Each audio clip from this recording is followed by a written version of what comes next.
Good afternoon from beautiful Brisbane, Australia. How are you today?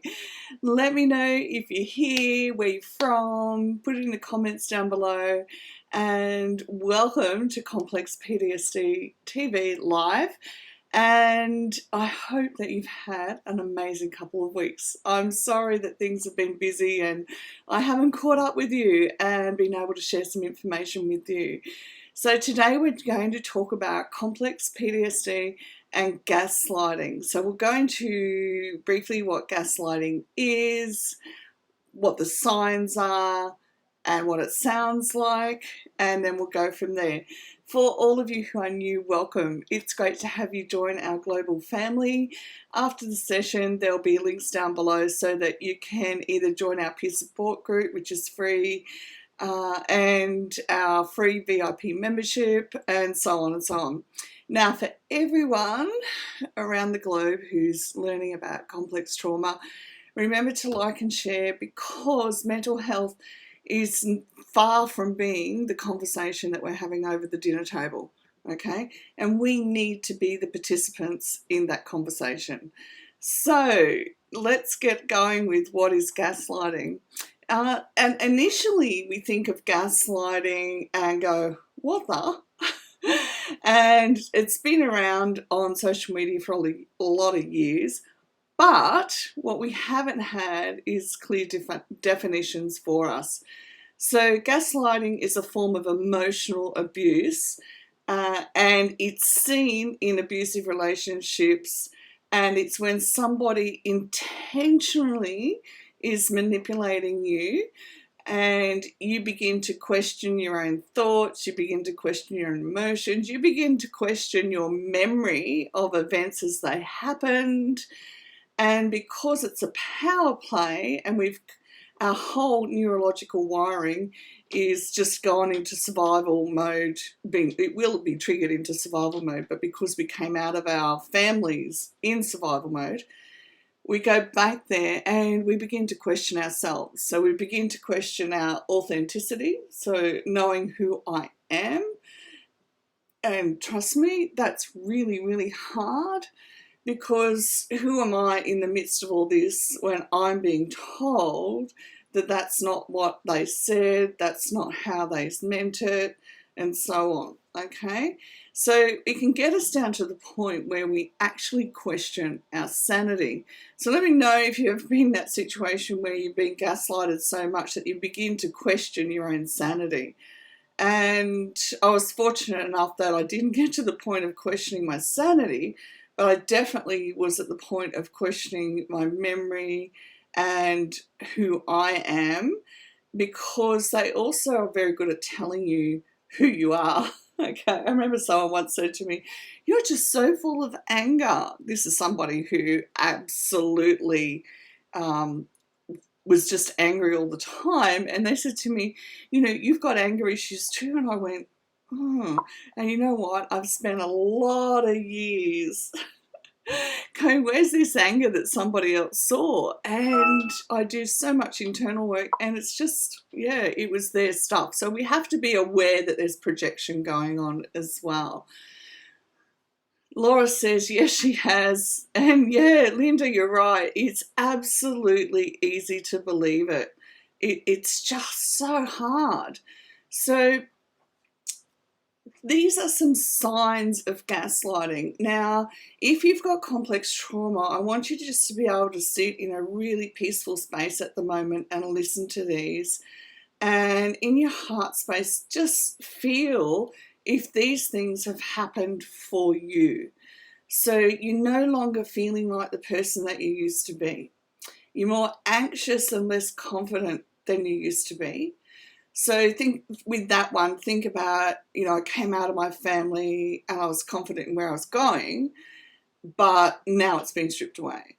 So often wondering if you're being too sensitive, feeling like everything you do is wrong, even though there's a part of you that goes, no, not everything I do is wrong, but you just have this overwhelming emotion of everything I do is wrong. Always thinking it's your fault when things go wrong. And another adjunct to that is, do you always apologise do you spend your life apologising for everything even though you did nothing wrong? Okay? Having a sense that something's wrong, but being able to identify what it is. Often questioning whether your response to your partner or your family member is appropriate. So wondering if I'm being too unreasonable, or I'm not being loving enough, am I forgiving enough? Have I done everything I can to try and understand them?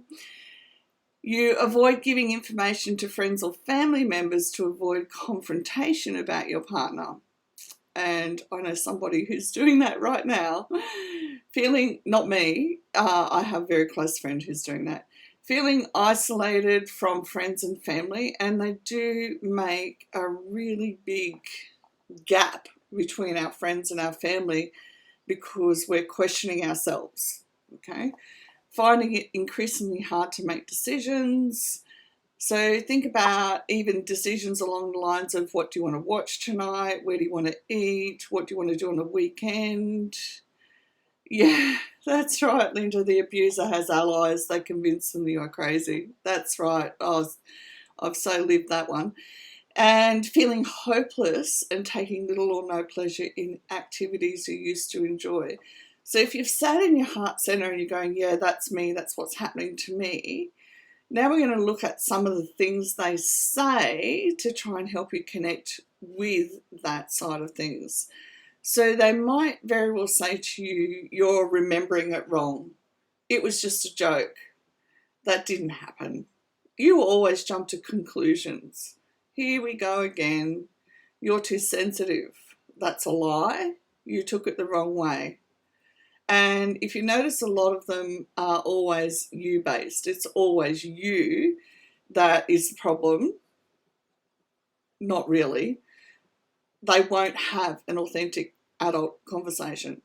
And so what we need to be doing and being aware of with complex trauma is that we have to be willing to do the work to reconnect to our authentic self. So who I am, not who others have told me I am, and not who the trauma and dysfunction in my upbringing and multi-generational hand-me-downs has led me to have to be.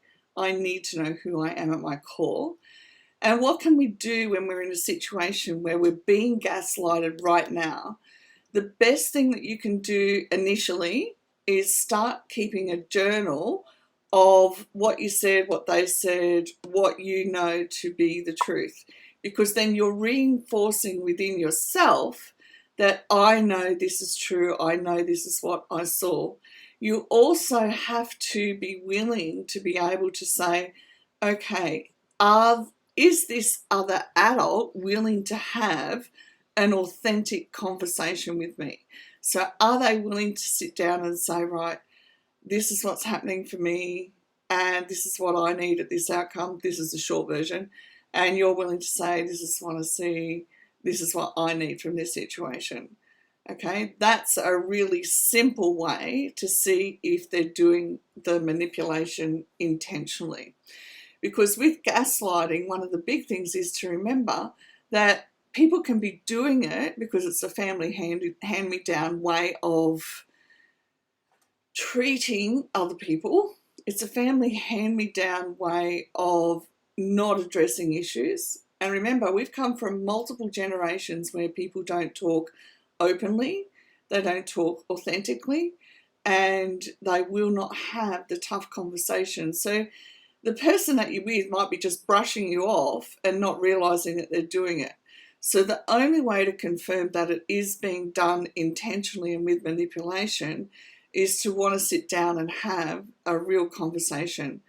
So I remember this years ago, I was trying to have a conversation with then husband, and I kept going back out to the lounge room and saying, but what about this? But what about this? And I would get nothing. So part of the family responses, or part of the family hand-me-downs, can be that they don't know how to express their emotions. They don't know how to identify their emotions. They don't know how to have a conversation when there's conflict.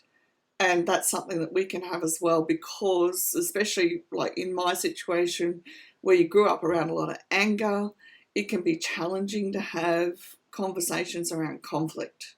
Okay, so these are some of the key things that we need to unpack for ourselves and learn how to do in order that, one, we identify whether the gaslighting is intentional or not.